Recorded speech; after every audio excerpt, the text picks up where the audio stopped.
재정 정책은 15년여 동안 문제점이 보완되어 발전되기보다 문제에 봉착해서 이제는 한계에 이르고 있다고 보여집니다.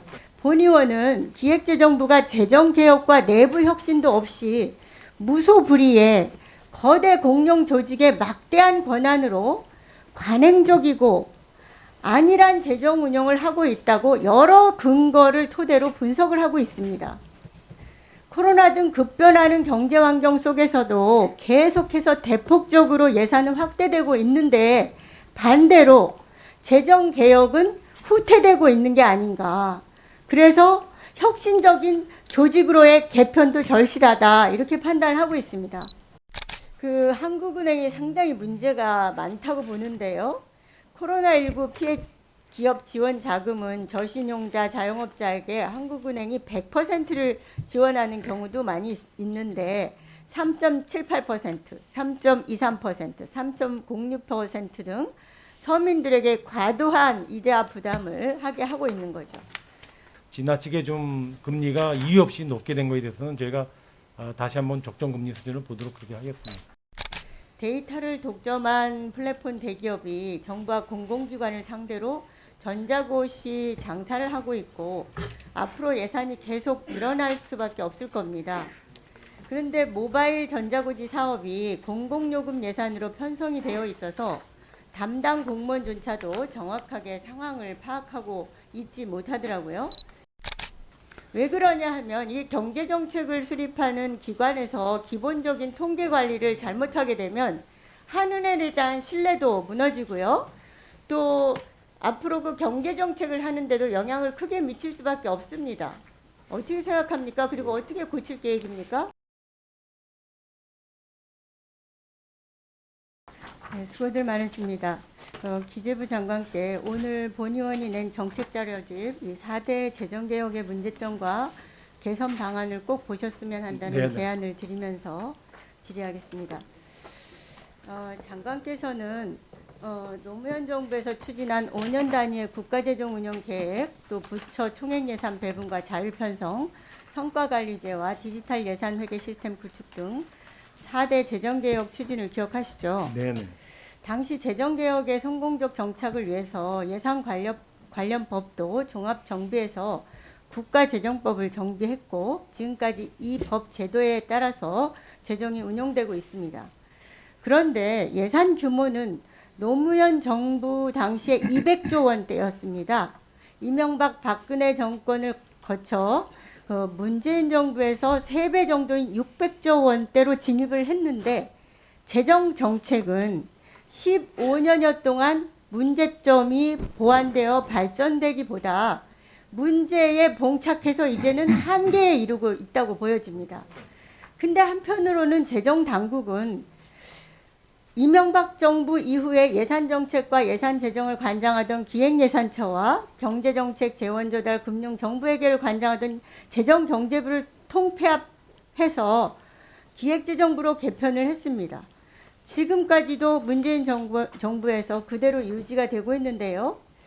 본 의원은 기획재정부가 재정개혁과 내부 혁신도 없이 무소불위의 거대 공룡 조직의 막대한 권한으로 관행적이고 안일한 재정 운영을 하고 있다고 여러 근거를 토대로 분석을 하고 있습니다. 코로나 등 급변하는 경제 환경 속에서도 계속해서 대폭적으로 예산은 확대되고 있는데 반대로 재정 개혁은 후퇴되고 있는 게 아닌가. 그래서 혁신적인 조직으로의 개편도 절실하다 이렇게 판단을 하고 있습니다.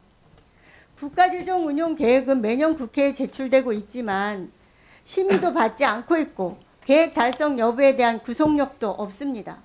잦은 목표의 변경은 지속성 있는 정책 운용이라는 국가재정운영계획의 기본 취지와도 상충이 되고 전망이나 목표가 수정되어도 이에 대한 설명도 하고 있지 않습니다. 국세 수입은 지나치게 과소 추정하고 세출 예산은 넘치게 편성해서 많이 남아도는 예산으로 수시로 반복적인 추경을 편성하고 경제 성장률 전망은 지난 10년 이상 대부분 지나치게 낙관적으로 전망을 해서 세입 오차가 너무 커지니까 재정 수지와 국가 채무 관리의 차질을 오히려 초래하고 있습니다. 이게 국가 재정 운영입니다. 감사원도 이 문제에 대해서 지적을 했지만 이제는 제도 자체도 별 의미가 없을 정도로 전락을 해버렸습니다. 공무원들조차 이거 너무 형식적이라 이런 거 왜 하는지 모르겠다고 하소연할 정도입니다. 총액 배분 자율 예산 편성 제도도 이명박 정부 이후에 기재부 예산실 기능을 부활해가지고 부처 개별 사업까지 간섭하고 사실상 결정권을 행사하고 있습니다. 부처별 사업 우선순위를 조정한 후에도 예산 사정 과정에서 빈번히 변경되고 기재부의 영향력은 오히려 강화됐습니다. 이렇게 기재부의 무소불위의 통제적 개입과 권한 과다로 총액 예산 자율 배분제도 유명무실해지고 있습니다. 성과관리제도 마찬가지입니다. 형식적인 목표 설정에 대상 사업의 특성과 연계도 안 되고 중복평가, 환류 기능 미비, 성과정보 공개 미흡 등으로 형식주의가 지배하고 있습니다. 특히 기재부는 자율평가제의 목표 달성률이 떨어지니까 단위사업당 재정 규모가 계속 늘어나고 있는데도 단위사업 평가를 없애버리고 프로그램 평가만 실시하려는 성과평가 제도 자체를 후퇴시키고 있다고 봅니다. 디지털 예산회계 시스템도 제대로 가동되고 있지 않습니다. 장관께서는 국가 재정 운영상 가장 큰 문제가 뭐라고 보십니까? 그리고 가장 큰 시급한 재정개혁 과제는 도대체 무엇이라고 생각하는지 답변해 주시기 바랍니다. 예, 먼저 의원님께서 저 4대 재정개혁에 대해서 하나하나 말씀을 주셨는데요. 또 일정 부분은 저희가 지적으로 뼈아프게 받아들일 부분도 있지만 저는 의원님 지금 평가에 전체적으로 동의하지 않습니다. 디지털 예산회계 시스템만 하더라도 차세대 디브레인 시스템 개발에 대해서 내년도에 가동이 되는데요. 이 제도에 대해서는 선진국 어느 나라보다도 우수한 제도로 평가를 받는데 의원님 그렇게 평가하는 거에 대해서 저는 좀 의아한 측면이 하나 있고요. 성과평가제 관련해서도 후퇴라고 말씀을 주셨는데요. 저희가 성과평가 관련돼서 모든 평가 지표를 내도 사실은 공무원들도 많이 관심을 안 들이고 국회에서도 많이 활용을 안 합니다. 엄청나게 인풋이 들어간데도 불구하고 그래서 이번에 핵심 지표 중심으로 저희가 굉장히 전문가들하고 1년간 협의해서 제도 개선하고 법을 바꿨는데 이걸 후퇴라고 하시니까 저희가 좀 당황스럽고요. 일단 전체적으로 재정개혁과 관련돼서 이루어진 것도 있고 못 이루어진 것도 있고 또 기재부가 또 여러 가지 비판받을 사항이 있다고 생각합니다. 그래서 그런 부분에 대해서는 의원님 지적 취지를 저희가 좀 잘 새겨서 앞으로 더 제도 개선을 해 나가겠습니다만은 기재부 공무원들의 어떤 사기도 생각해서 의원님 너무 이렇게 저희가 또 잘한 부분에 대해서는 또 이렇게 또 지적도 그런 부분도 좀 지적을 해주셨으면 하는 말씀을 좀 드립니다. 지금 그 디지털 예산회계 시스템은 진작에 다 완성한다고 해놓고 하지 못하고 이제서야 이제 하고 있는 중이고요. 성과평가 예산들도 국회에서 예산정책처에서 이거 후퇴하고 있다고 지적까지 했습니다. 기재부가 잘하는 부분도 물론 있을 수 있지만 심각한 문제점을 지적하지 않을 수가 없다는 말씀을 드리고요. 장관께서는 내년 대선을 앞두고 기재부의 조직을 획기적으로 개편해야 한다는 필요성들이 전문 집단 여기저기서 나오는 걸 아십니까? 일부 지적이 있는 걸로 알겠는데요. 어제 답변드린 것처럼 기획지정부 전 1,200명 직원들은 지금 코로나 위기 극복하고 경기 회복에 전력 투구하느라 사실 지금 기재부 조직 자체에 대해서 검토는 크게 역량을 발휘하지 못하고 역량을 투입하지 않고 있다는 말씀을 드리고요. 저는 기재부 직원들이 밤새면서 열심히 해왔다고 생각합니다. 국가와 국민을 위해서.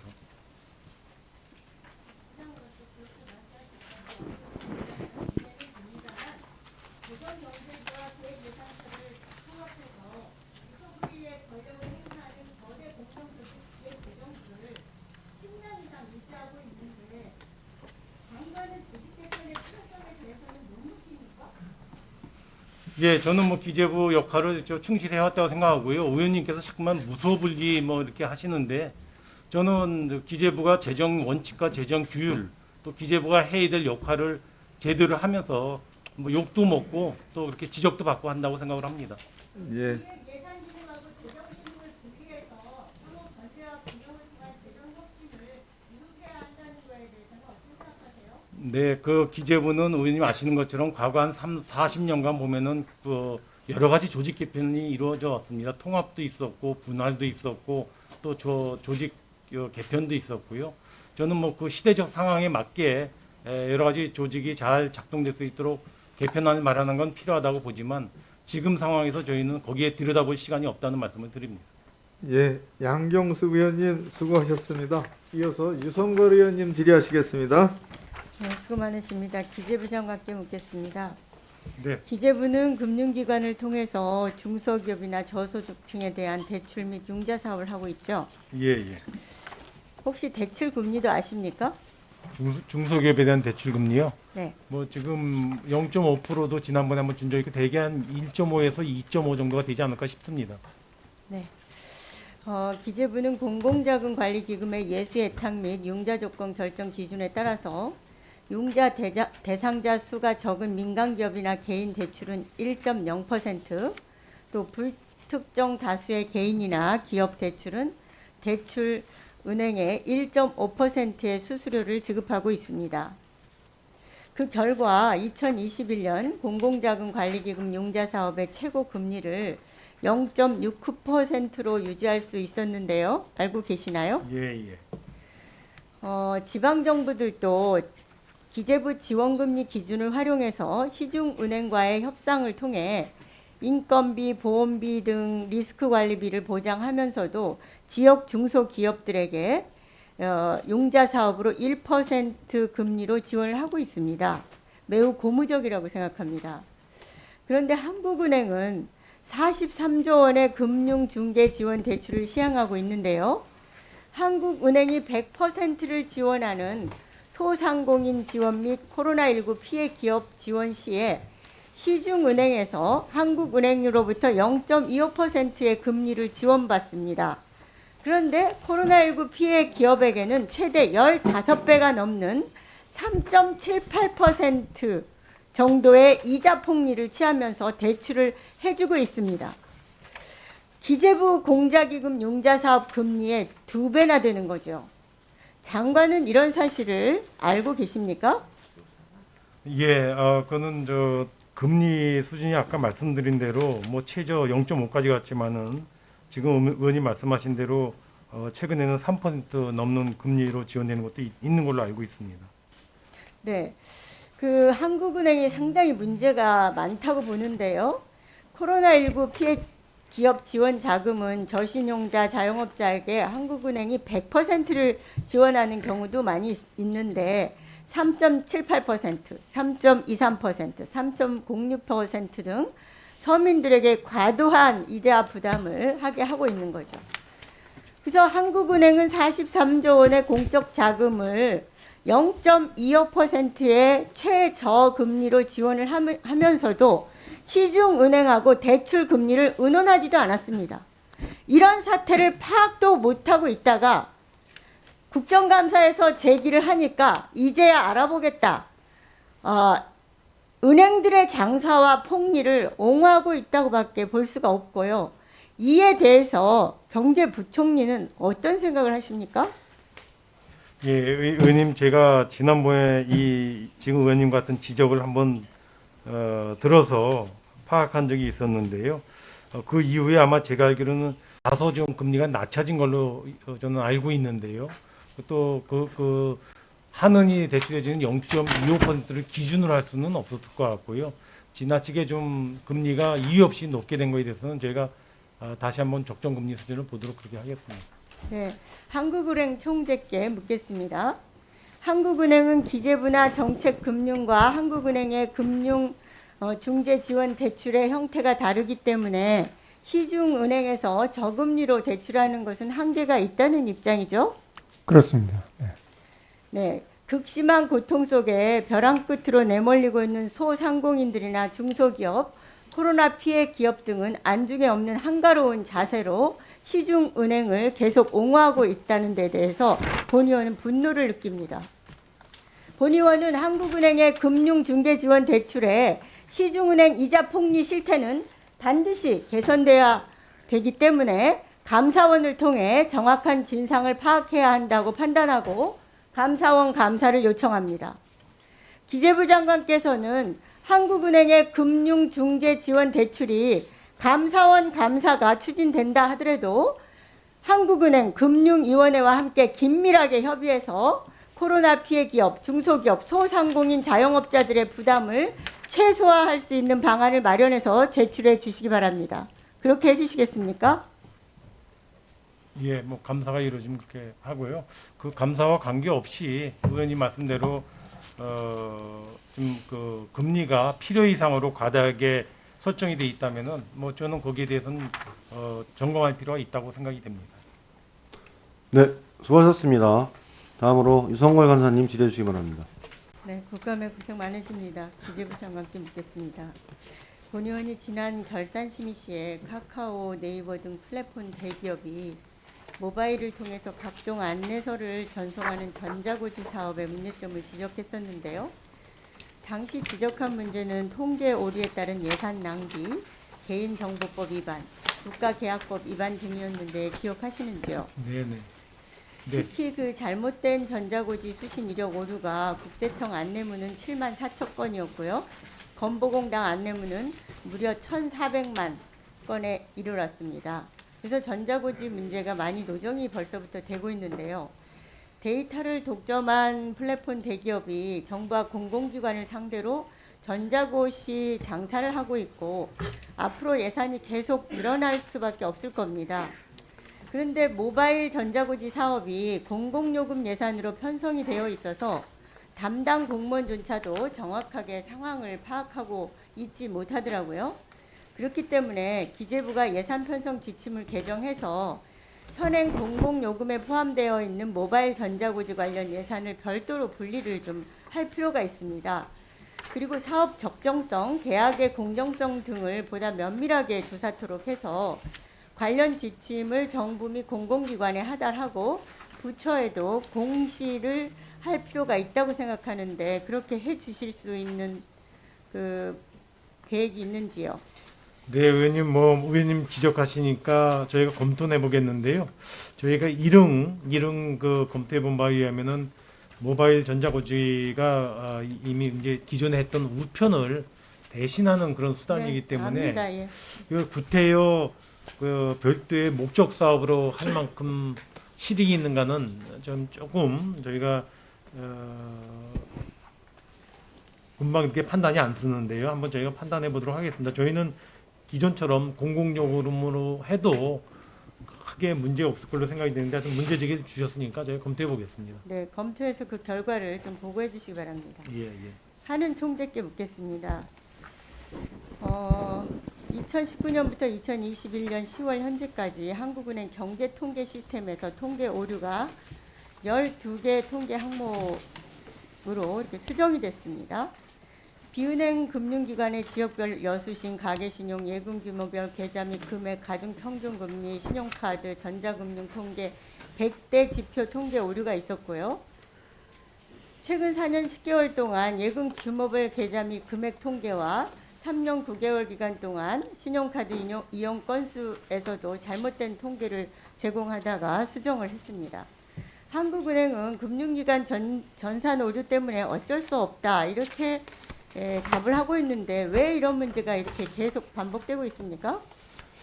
네, 그 통계 수정의 그 배경은 거의 대부분이 기초 자료를 제공하는 보고기관에서 나중에 자료를 수정한 데 따르는 게 거의 대부분이었습니다. 그래서 저희들이 늘 그거는 보고기관에다가 좀 정확히 통계를 하도록 늘 독려하고 지도하고 그렇게 대응을 하고 있습니다. 2017년에도요 금융기관들이 기초자료를 잘못 작성했는데도 한은이 별도의 확인 절차를 거치지도 않고 절차도 없었습니다. 그래서 오류를 못 찾아내서 언론에서 엄청나게 문매를 맞은 적이 있었다는 것을 상기하시고요. 한은 경제 통계 시스템 100대 지표는 95년부터 2017년까지 소매 판매액 지수와 85년부터 2017년까지는 기계류 내수 출하시 지수에서 잘못된 통계를 계속 제공하고 있고요. 2016년 12월 소매 판매액 지수는 수정 전에 127.9에서 111.2로 수정해서 16.7 차이가 있었고 같은 기간에 기계류 내수 출하 지수도 차이가 아주 많이 났습니다. 왜 이런 통계가 계속되고 있는지 기초 통계를 작성하는 기관만 탓할 일이 아니라고 보거든요. 그래서 이런 오류를 어떻게 개선할 것인지 구체적인 계획이 있어야 된다고 봅니다. 왜 그러냐 하면 이 경제정책을 수립하는 기관에서 기본적인 통계 관리를 잘못하게 되면 한은에 대한 신뢰도 무너지고요. 또 앞으로 그 경제정책을 하는데도 영향을 크게 미칠 수밖에 없습니다. 어떻게 생각합니까? 그리고 어떻게 고칠 계획입니까? 네, 지금 말씀하신 대로 통계의 중요성은 뭐 아무리 강조해도 지나치지 않습니다. 그래서 저희들이 통계의 그 정확도를 제기하는데 뭐 각고의 노력을 하고 있고요. 그러다 보니까 이제 이렇게 저희들이 좀 예의치 못한 데서 조금 오류가 있었던 건 사실이고, 또 경우에 따라서는 그 프로그램 자체에 또 문제가 있는 경우도 간혹 있었는데, 어쨌든 뭐 통계가 정확하게 작성하는 게 매우 중요하기 때문에 지금 말씀하신 거 저희들이 늘 유념해서 늘 이런 거는 거의 재발하지 않도록 그야말로 최소화하도록 더 노력하겠습니다. 예, 예. 예. 묻겠는데요. 한국은행이 2016년부터 5년간 성희롱 등 징계를 받은 한은 직원이 16명인데 본 의원이 지난번 한은 국감에서 내부 직원으로 구성된 경영인사위원회 문제점을 지적했었습니다.